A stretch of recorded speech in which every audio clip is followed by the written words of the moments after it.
Thank you very much for the invitation in the first place. It was 15 years ago that I was the last time in Barcelona, and that was a time that I was here a lot because I had a couple of friends here, and one of my Dutch friends married a beautiful Barcelonese woman, so we were here a lot, but then they divorced and then I was a less lot here. Anyway, but I have very good memories of Barcelona. It's a beautiful place. Yeah, I'm going to look at it more from a political view, and actually I take my experiences with e-voting and e-democracy in the Netherlands and go through my experiences with you. I'm myself a quite interactive person, so to speak, so if you have any questions, you don't have to wait, if that's okay with the chairman, till the end. You can just interrupt me and ask a question or give a comment, as long as you allow me to complete the whole presentation. My statement of today is that it's not about how to vote, but to vote, and we will come back to that.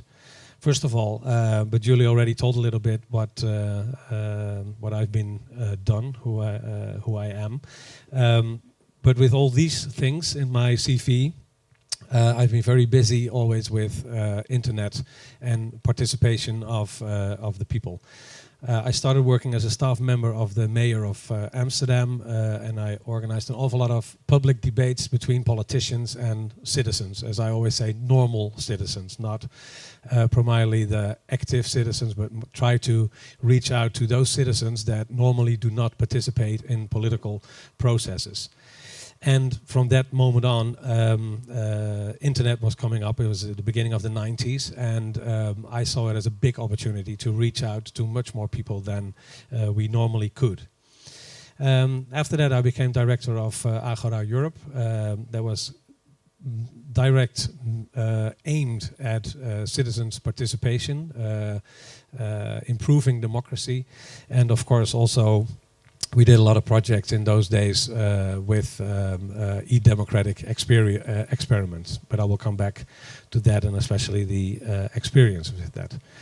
Then I became a member of Parliament, and I was the spokesperson for democracy and for constitutional affairs. And also in that sense, I've been busy with e-voting, but I will tell you more about that. And since the last 3 years, I'm the director of the Dutch Labour Party, and at this moment, I'm the least working with e-voting or e-democracy. I must say that it's so busy with the internal affairs in the Labour Party, and of course taking care of the campaigns, but that my focus is not so much more on, it is more on member participation than on voters participation. But of course the internet plays an important role, as Mark also said, how that has increased over the years, e-campaigning. Well, the funny thing is that my maiden speech in the Parliament in 2003 was about e-voting, and at that moment I was very, very positive and enthusiastic about e-voting. My statement was that in 10 years' time, everybody would vote from their seat at home. And I had a very positive view on how that all would work, and that we would have a participation degree of 100%, that there would be nobody left behind in this internet revolution in e-voting. But in the last years, in those years, I have seen that there are some principal discussions, but I'll come back on that. Maybe not so nice for the people of the European Commission and the European Parliament that have invited me here, but I have taken the initiative in the Netherlands for a referendum on the European Constitution. And I think it was after Spain. Spain was yes, and then the Netherlands came with a unexpected no. But nevertheless, I am still very proud that we did that, because I do believe that people should have more influence on political decisions. And I remember very well that we had discussions if we could not do this referendum through e-voting.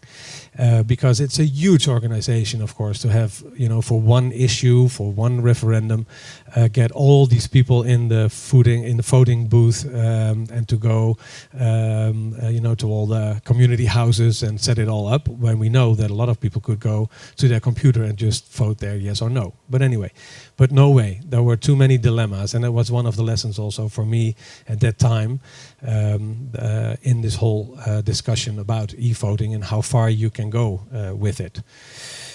And then I installed in the Parliament the right for citizens, what's called the Citizens Initiative, to put issues on the agenda of the Parliament. That was completely new. Of course, everybody knows the petition. You know, you can gather a lot of signatures and write a letter, and then, well, you see what's going to happen. But this was a more formal instrument for citizens with a high level of a high amount of signatures that they can address an issue in the Parliament, and the Parliament is then forced to discuss that issue. Of course, at that time, we also talked about it. Couldn't that be done through the internet? Could it not be much more effective, you know, gathering signatures or do it through emails or whatsoever? But at that time, no way, wasn't possible. Now it is more, but it's still in progress, so to speak.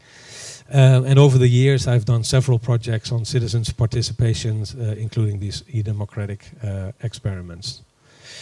Okay, where do I believe in? I strongly believe in democracy, and how is it defined? And I got this partly from Wikipedia. I added some things myself that I thought was a little bit more adequate, but in essence, democracy is a form of government in which power is derived from the people, either directly, so by referendum, or by elected representatives. And that's the difference between direct democracy and representative democracy.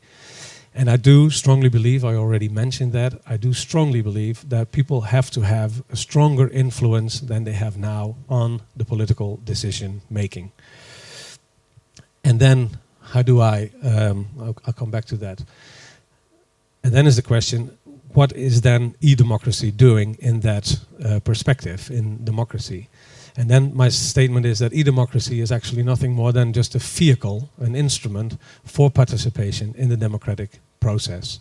But it also has huge influence, the internet has huge influence on shaping the society, the democratic society, and I'll come back to that. But anyway, there's my statement again, it's not about how to vote, but to vote. So get the people out there. And if it's with a wheelbarrow, then it is with a wheelbarrow, but if it's with internet, then it's done with internet. I'll go back. In the Netherlands, everywhere, but we came up with what we call the ladder of influence. And then you will see also a little bit of the tensions that is going on between more bottom-up processes or top-down processes. Democracy, in the formal way, has certain degrees of how you can get people involved in the decision making or in the whole policy making. And it starts, of course, with consulting, just consulting people, asking people what they think about things. The second step is advising. It's a little stronger, you know, you can ask advice and you can have a binding advice or whatever, but it's a stronger influence. Another way is producing, co-production, as we call it. Ask citizens to really work with you on solutions for problems that have emerged. And the last one is the deciding, the co-deciding, and that's, of course, the referendum.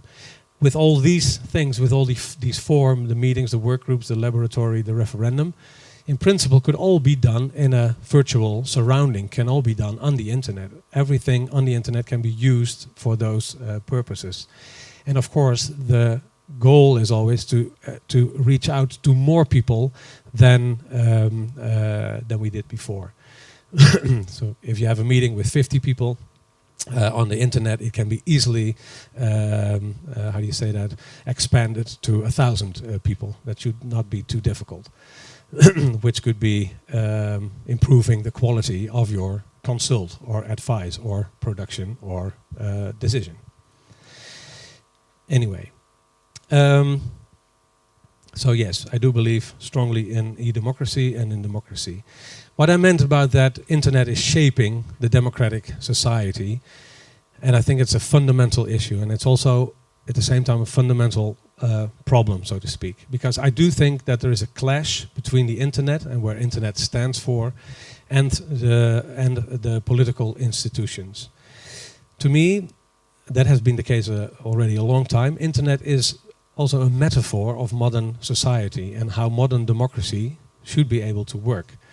It's fast. I mean, Mark made some comments about it as well, but it's fast, it's open, it's anonymous, you know, you don't know who it is. That makes it also more equal, because it makes a difference if you know that Eric is a professor and he's participating in the discussion, or you don't know that, and maybe he's an 18-year-old technical university student on the internet and giving his arguments. But you look more into the arguments than more than to the person who's bringing them. In that sense, it's more equal. It's emancipatory. You know, people that are not so daring to go out to meetings and stand up in a group of people, you know, they can share their views much better on the internet. And very important, and I think that's a very underestimated influence on society, is that what we see is that there are so many choices on the internet that it is, in that sense, also a metaphor or a symbol for the modern society, that where people have much more space to make choices, and they want to make more choices. It's like a free market.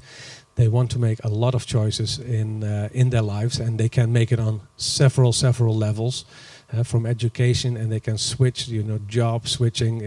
We don't work 30 years. I mean, I haven't, and maybe Julie will, but I don't know how about you. But it's very unlikely that we all will work 30 or 40 years for the same organization. So there is a huge increase of opportunities to choose. That's what I mean with the multiple choice. It's global. It's absolutely networking on a very vertical level, non-hierarchical level. And yeah, you can speak that there is a kind of possibility for wisdom of the crowd. I don't know if you know that term, but it speaks, of course, also for itself.